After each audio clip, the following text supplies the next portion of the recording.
Adlaw nga Biyernes karon mga kaigsuunan, petsa 17 sa bulan sa Disyembre, tuig 2021. Ang pagbasa kinutlo gikan sa Ebanghelyo sumala ni San Mateo kapitulo 1 bersikulo 1 ngadto sa 17. Mao kini ang talaan sa kagikan ni Hesukristo kaliwat ni Haring David nga kaliwat ni Abraham. Gikan kang Abraham ngadto kang Haring David, mao kini ang mosunod nga kaliwatan. Abraham amahan ni Isaac, Isaac amahan ni Jacob, Jacob amahan ni Juda ug sa iyang mga igsuon.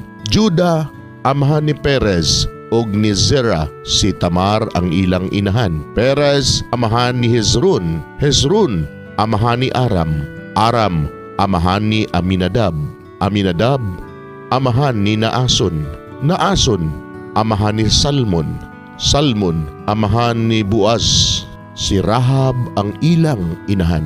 Boaz amahan ni Obed, si Ruth ang iyang inahan. Obed amahan ni Jesse, Jesse amahan ni David nga hari, Haring David. Gikan kang Haring David ngadto sa panahon sa pagkabihag sa mga Israelita ngadto sa Babylonia.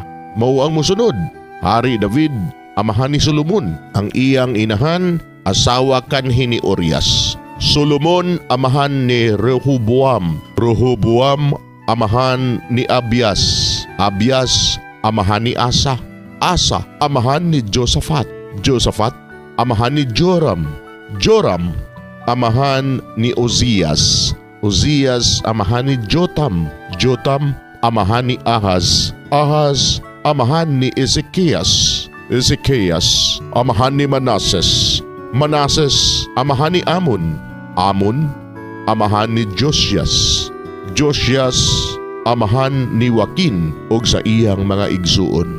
Gikan sa pagkabihag sa mga Israelita ngadto sa Babylonia, hangtod nga natawo ang Mesiyas, mao ang mosunod.